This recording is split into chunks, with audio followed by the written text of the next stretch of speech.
En esta mañana yo tengo una tarea sumamente difícil.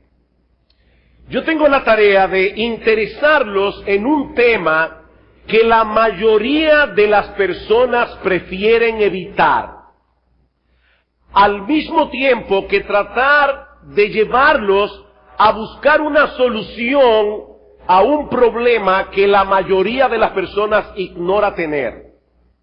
Esa es mi tarea hoy. Interesarnos en un tema que la mayoría quiere evitar y al mismo tiempo buscarlos, llevarlos, moverlos a buscar la solución de un problema que la mayoría parece ignorar. Me refiero a la certeza de la muerte y al juicio al que todos compareceremos algún día en la presencia de Dios. Es muy conocido el dicho de Benjamin Franklin, quien decía que solo hay dos cosas seguras en la vida, la muerte y los impuestos.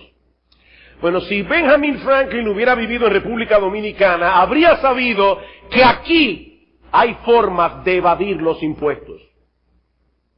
Pero ni aquí ni en ninguna parte hay formas de evadir la muerte.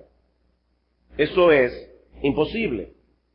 Hace unos años salió la noticia de que un grupo de médicos estaba estudiando una condición médica particular para reducir la tasa de mortalidad. Pero esa noticia estaba mal redactada, esa noticia estaba mal planteada, porque nadie puede reducir la tasa de mortalidad.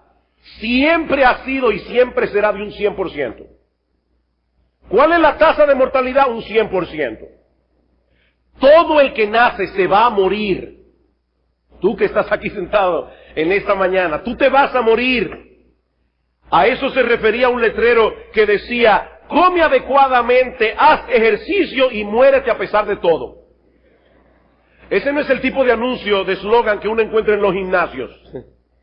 Pero es una realidad, una tremenda realidad. Unas 95 millones de personas mueren cada año.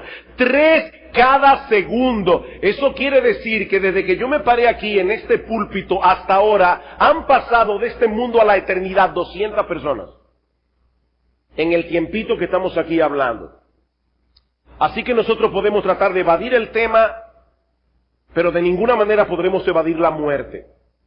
Esa es la razón por la que yo quiero llevarlos a pensar en este asunto tan inquietante, tan desagradable en la mañana de hoy, a la luz de algunos pasajes que aparecen en el libro de Eclesiastés. Yo les pido por favor que vayan en sus Biblias, en el Antiguo Testamento, al libro de Eclesiastés, uno de los libros más extraños de toda la palabra de Dios. Una lectura superficial del libro de Eclesiastés puede llevar a algunos a pensar erróneamente que fue escrito por un filósofo fatalista y no por un hombre inspirado por el Espíritu de Dios. Pero lo que hace el autor del libro de Eclesiastés es abordar una de las interrogantes, una de las inquietudes que más ha preocupado al hombre a través de toda la historia. Y es esta: ¿hay algún propósito y significado para la existencia humana? En un mundo en el que tenemos que enfrentar tantas dificultades, tantas injusticias, tanta incertidumbre, y luego de todo eso morirse irremediablemente. Mis hermanos y amigos, piensen en esto por un momento. Yo estoy seguro que la mayoría de ustedes tiene algo que estudia, algo en lo que trabaja, algo en lo que se involucra, algo que carga tu corazón, algo a lo que tú le das mucha importancia. Y yo quiero ponerte a pensar en esto: ¿de qué sirven nuestros logros? ¿O de qué sirve comportarse de cierta manera si a final de cuentas todos vamos a morir? No importa cómo hayamos vivido. Bueno, la respuesta de Eclesiastés es que si nos limitamos a contemplar la vida considerando únicamente lo que ocurre debajo del sol, y esa es una frase clave en el libro, debajo del sol, aquí y ahora, si nos limitamos a contemplar la vida únicamente en función del tiempo presente, no tenemos otra alternativa que llegar a la conclusión de que esta vida es una tragedia. Esta vida es una tragedia. Eclesiastés capítulo 1, versículo 1. Palabras del predicador, hijo de David, rey en Jerusalén. Vanidad de vanidades, dijo el predicador, vanidad de vanidades, todo es vanidad.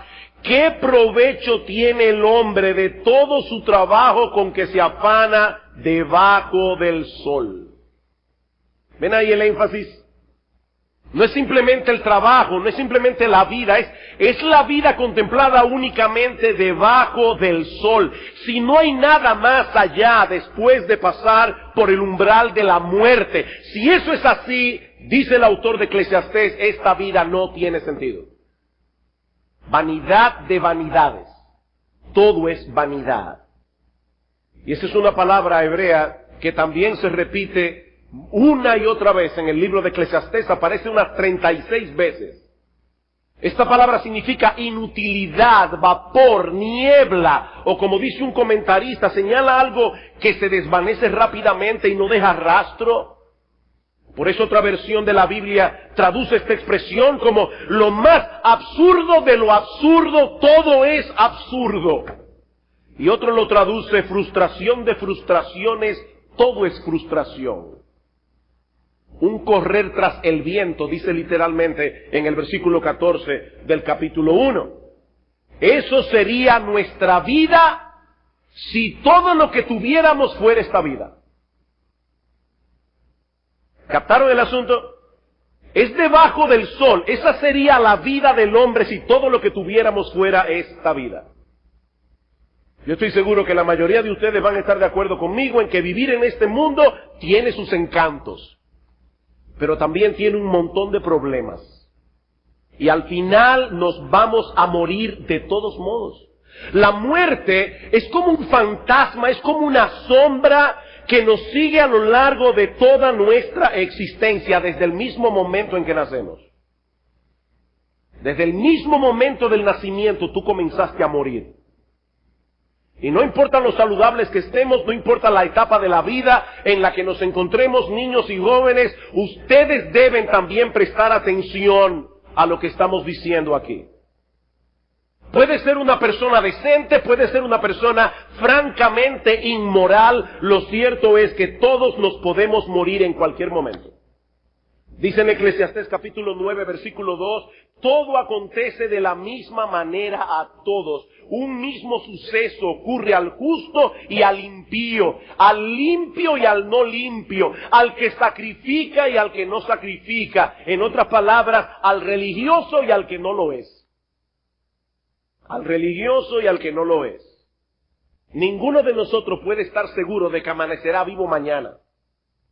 De hecho, ninguno de ustedes puede estar seguro, completamente seguro, de que va a llegar vivo a su casa cuando salga de este culto.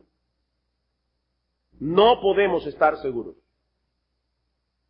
¿Cómo debemos vivir entonces, tomando en cuenta esta dura realidad? Bueno, Salomón se preguntó eso. Él se planteó esta disyuntiva en un momento de su vida y pensó que una buena forma de emplear su tiempo era adquiriendo conocimiento. Salomón ha pasado a la historia como uno de los hombres más sabios de la antigüedad, pero la búsqueda de conocimiento no aquietó la angustia de su corazón. Después de un tiempo investigando, llenando su mente de información, Salomón llegó a la conclusión de que eso también es vanidad, eso también es aflicción de espíritu, dice él, lo torcido no se puede enderezar. Eclesiastés 1:15, y lo incompleto no puede contarse. Mientras más conocimiento posee un hombre, más apercibido estará de las cosas que andan torcidas en este mundo caído. Y déjame decirte algo, hay muchas cosas que están torcidas y van a seguir torcidas. No importa quién ganó las elecciones el pasado 16 de mayo. Hay cosas en este mundo que están torcidas, hay cosas que van a seguir torcidas. Hay muchas cosas en este mundo que nosotros no podemos controlar. Y muchas nos afectan a nosotros, directa o indirectamente. El conocimiento y la experiencia por sí solos no son suficientes para manejar esta dificultad. aparte de que no importa qué tanto aprendas, siempre hay un universo amplísimo de conocimiento que tú no vas a tocar siquiera. Había una canción que me gustaba cuando yo era adolescente, una canción de Joan Manuel Serrat, que tenía una línea que decía: andar y andar buscando verdades para encontrar siempre otra pregunta, ir y venir y no llegar nunca. Una pregunta y otra pregunta y otra pregunta. Y no es que el autor de Eclesiastés, para aclarar esto, esté en contra del conocimiento en sí mismo. Lo que él está diciendo en este libro es que si todo lo que tenemos es esta vida presente, debajo del sol, la adquisición de conocimiento no resuelve el problema de lo absurdo que es todo esto. Esto es absurdo. Hiciste un doctorado en física cuántica. Noche tras noche en vela estudiando las cosas más profundas a las que un hombre puede dedicar su intelecto, hasta escribiste un libro y estás propuesto para el próximo premio Nobel, pero a final de cuentas te vas a morir de la misma manera que el analfabeto. Sí, pero al menos dejaré un legado para las generaciones futuras. ¡Wow! Bien por ti. ¿Y eso de qué te sirve a ti? Si la muerte es lo que le espera a la existencia humana al final, si la muerte es el fin de todo, la vida del hombre sabio es tan absurda como la del hombre ignorante. Decía Woody Allen, el famoso cineasta norteamericano: yo no quiero alcanzar la inmortalidad a través de mi obra. Yo quiero alcanzarla no muriéndome. El problema es que nosotros no tenemos esa alternativa. No tenemos esa alternativa. Todos tenemos una cita con la muerte. Y déjame decirte algo, nadie, absolutamente nadie va a llegar tarde a esa cita. Nadie. Los dominicanos tenemos fama de ser, como yo siempre digo, muy puntuales, ¿verdad? Usted cita a un dominicano a las 8 y llega a las 9 en punto. Ahora, a esa cita hasta los dominicanos van a llegar a tiempo. Nadie puede evadir ese hecho. Tú ves, por eso es que yo no me complico la vida.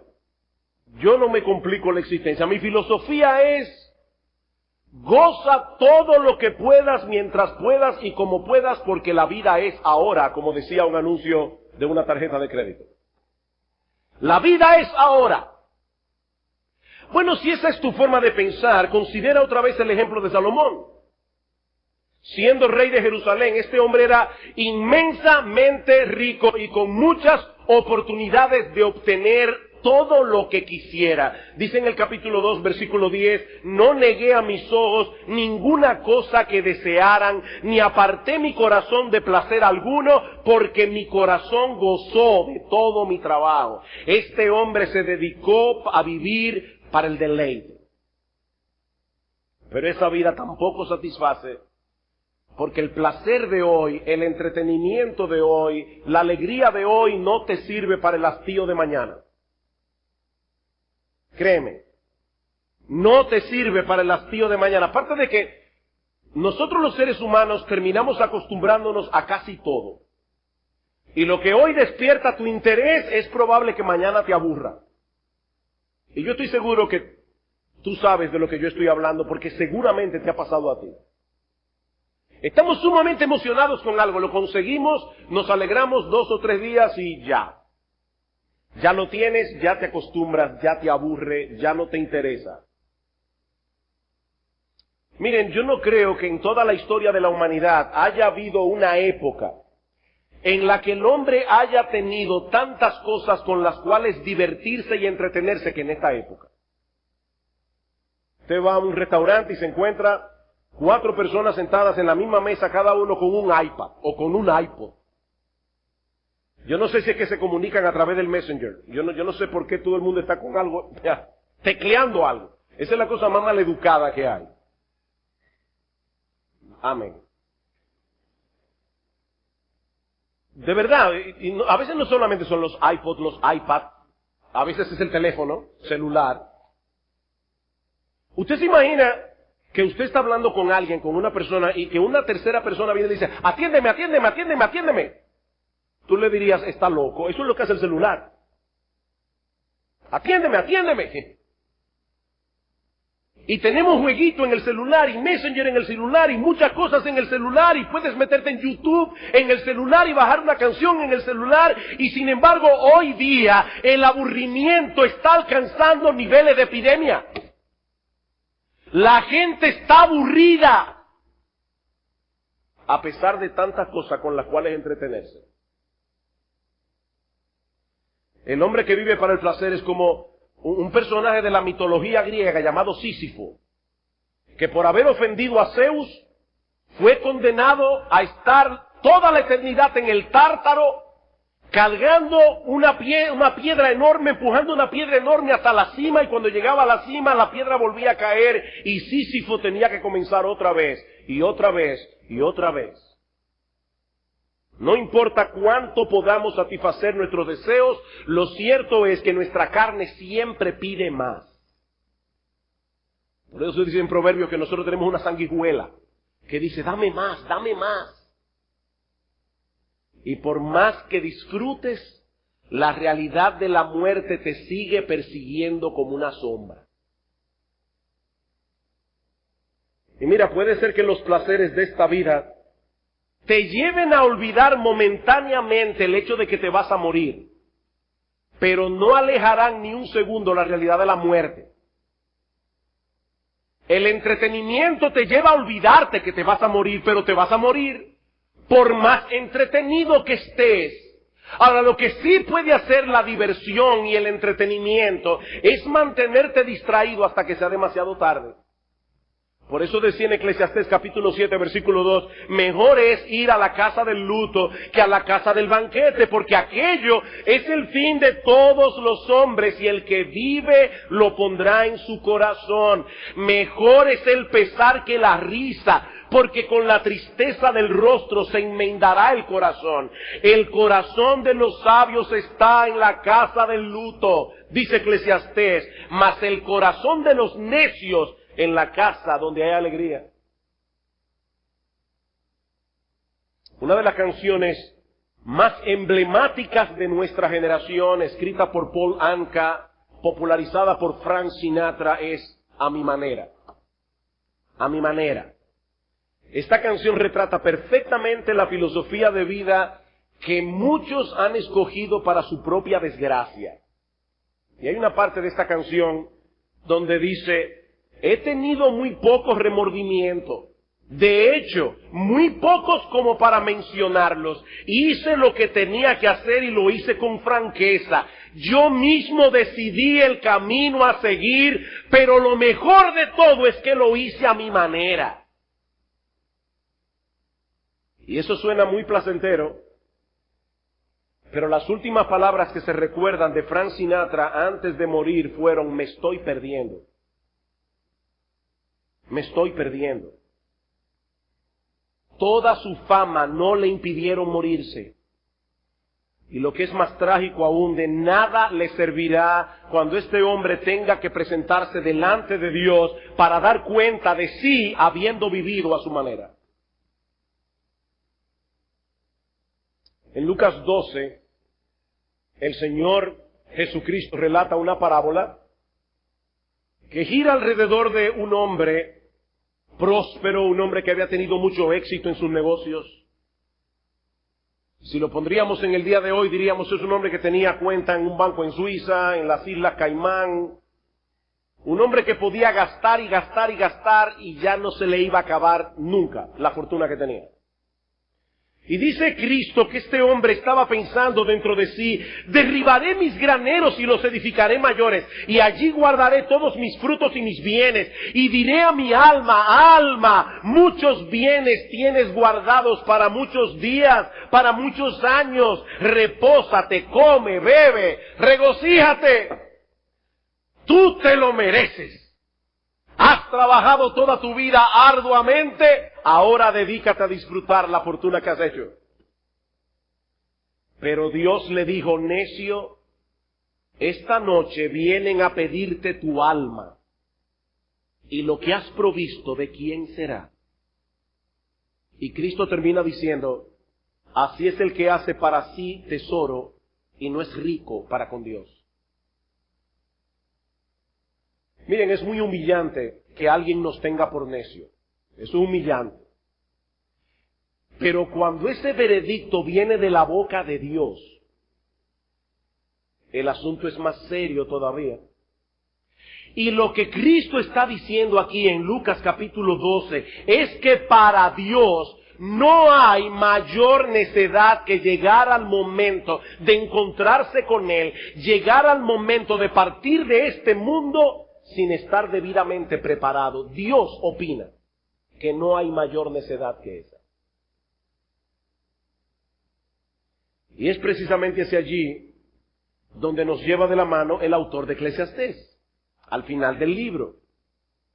Su propósito no es llevarnos a tener una perspectiva pesimista, una perspectiva cínica de la vida. De hecho, es interesante ver cómo en el libro de Eclesiastés se repite una y otra vez que nosotros debemos aprender a disfrutar de los deleites legítimos que Dios nos ha provisto. Dios quiere que nosotros disfrutemos de la vida, pero siempre recordando que las cosas que hacemos en el tiempo van a repercutir en la eternidad. Eclesiastés capítulo 2, versículo 24. No hay cosa mejor para el hombre sino que coma y bebe y que su alma se alegre en su trabajo. También he visto que esto es de la mano de Dios. ¿Escucharon eso? El autor de Eclesiastés, el mismo que dice vanidad de vanidades. Eclesiastés capítulo 3, versículo 22. Así pues, he visto que no hay cosa mejor para el hombre que alegrarse en su trabajo, porque esta es su parte. Eclesiastés capítulo 9, versículo 9. Goza de la vida con la mujer que amas todos los días de la vida de tu vanidad, que te son dados debajo del sol, todos los días de tu vanidad, porque esta es tu parte en la vida y en tu trabajo con que te afanas debajo del sol. Eclesiastés capítulo 11, versículo 9. Alégrate, joven, en tu juventud, y tome placer tu corazón en los días de tu adolescencia, y anda en los caminos de tu corazón y en la vista de tus ojos, pero sabe que sobre todas estas cosas te juzgará Dios. ¿Ven el punto aquí? Y el libro termina diciendo en el capítulo 12, el fin de todo oído discurso, versículo 13, es este: teme a Dios y guarda sus mandamientos, porque esto es el todo del hombre, porque Dios traerá toda obra a juicio, juntamente con toda cosa encubierta, sea buena o sea mala. Así que el autor de este libro no es un aguafiestas, pero tampoco nos da un cheque en blanco para que hagamos todo lo que queramos. Lo que el autor de este libro está diciendo es que vivir el presente sin tomar en cuenta la muerte, sin tomar en cuenta el juicio que viene después, es como el individuo que va de tienda en tienda con su tarjeta de crédito. Gasta, gasta, gasta y no tiene un centavo para pagar. Al principio él sale de la tienda con todo su paquete y él se siente que es un hombre rico. Él se siente lleno, en abundancia. Pero a final de mes va a llegar la cuenta. A final de mes llega todos los consumos de la tarjeta de crédito. Así que este individuo se está metiendo cada vez más en problemas. Bueno, mi amigo, todos nosotros nos presentaremos algún día delante del tribunal de Dios a dar cuenta de nuestra vida. Y podemos tener 1000 opiniones personales con respecto a eso. Yo creo en la reencarnación, dicen algunos. Yo creo que la muerte termina con todo, dicen otros. Pero a final de cuentas va a suceder lo que ya Dios determinó que sucediera. Lo que yo piense no tiene la menor importancia. Al final de cuentas va a suceder lo que ya Dios dijo que iba a suceder. Tú puedes tratar de gozar y acumular todo lo que puedas. Puedes hacer el esfuerzo de vivir lo más intensamente posible, pero lo cierto es que algún día todos nos presentaremos delante de Dios en un juicio en el que todos escucharemos un veredicto eterno. Eterno. Para siempre jamás. Y lo que el autor de Eclesiastés nos está diciendo aquí es que perder de vista la realidad de ese juicio es lo más trágico que le puede suceder a un ser humano. Lo más trágico. Porque lo cierto es que ningún hombre en sí mismo está listo para ese escrutinio. Dice en Hebreos capítulo 4 versículo 13 que no hay cosa creada que no sea manifiesta en su presencia, antes bien todas las cosas están desnudas y abiertas a los ojos de aquel a quien tenemos que dar cuentas.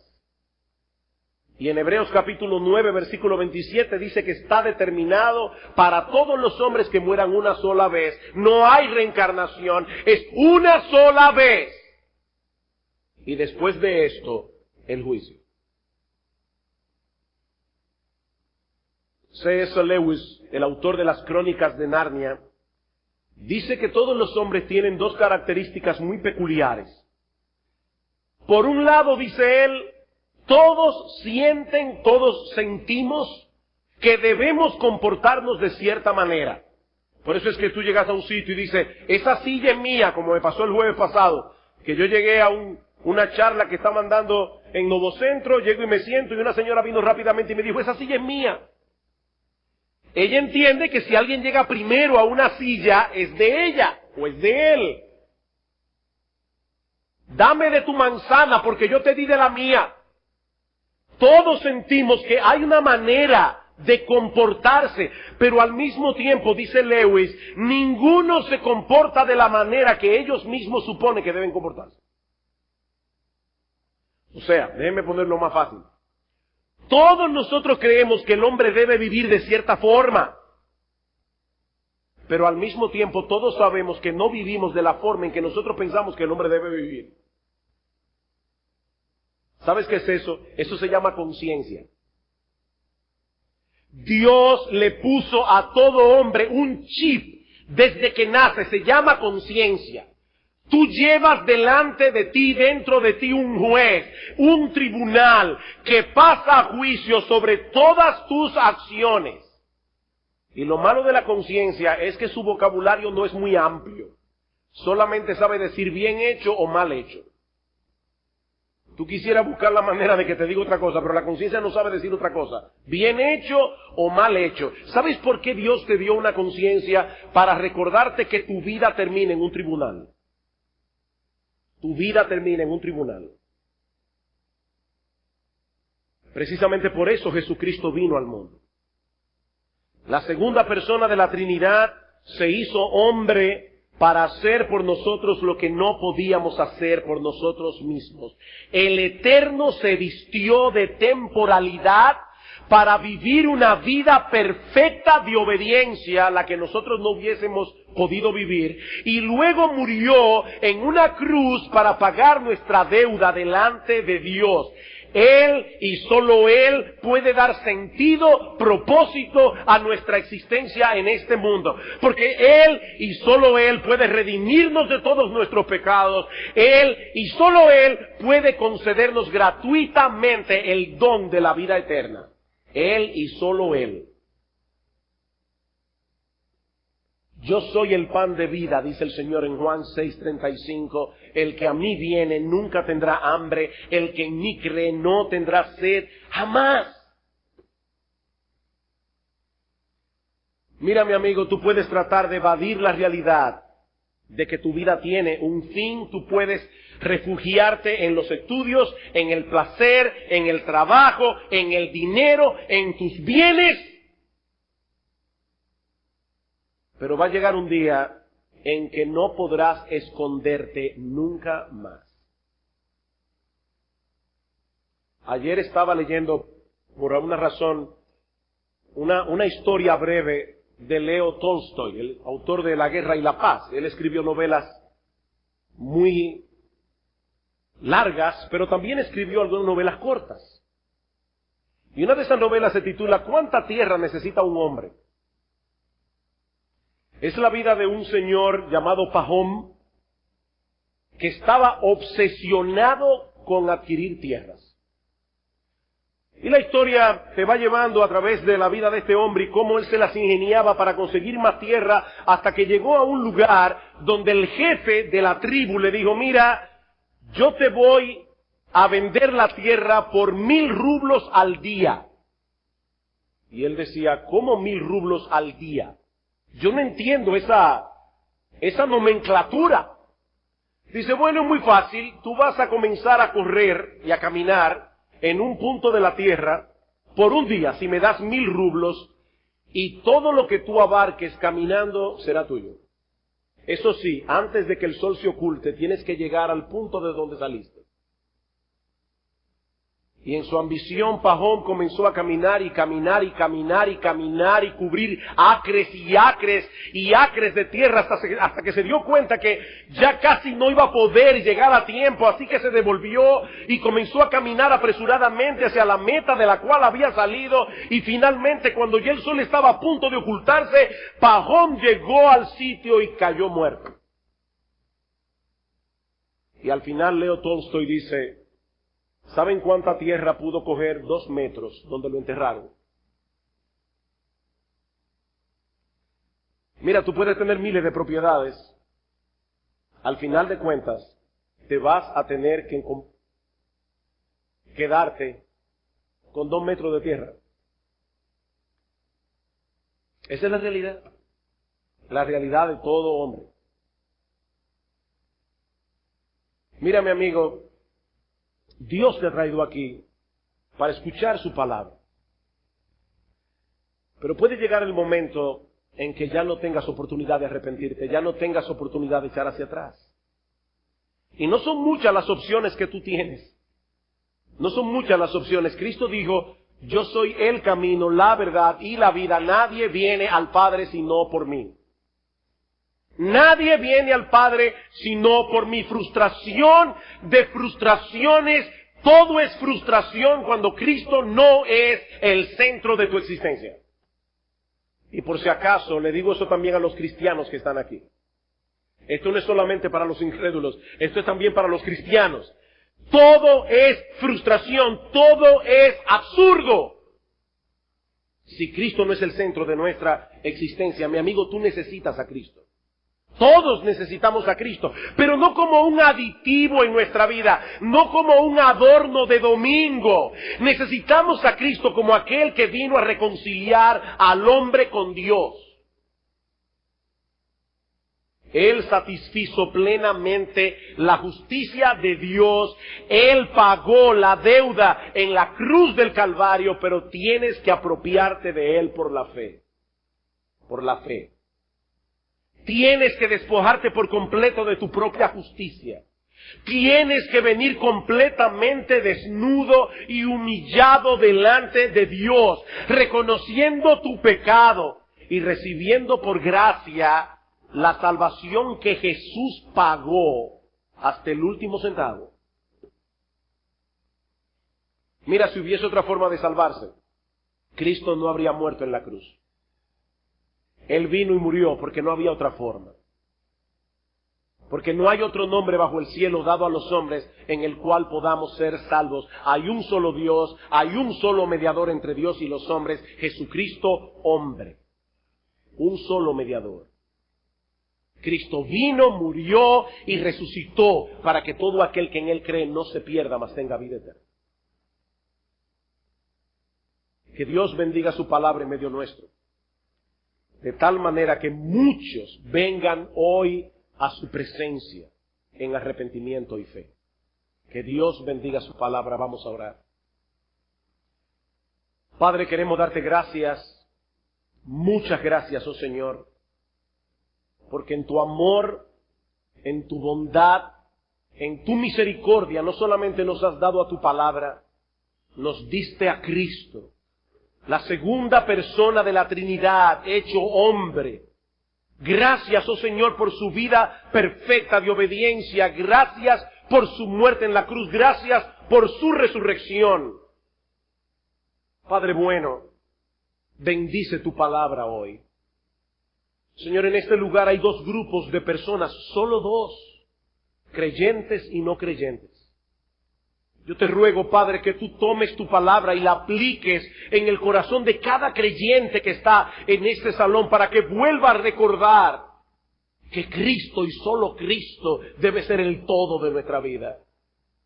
Pero de igual manera, Señor, de igual manera, mira aquellos que todavía no han venido a Cristo en arrepentimiento y fe. Ten misericordia, ten compasión. Llámalos, Señor, a la fe y al arrepentimiento.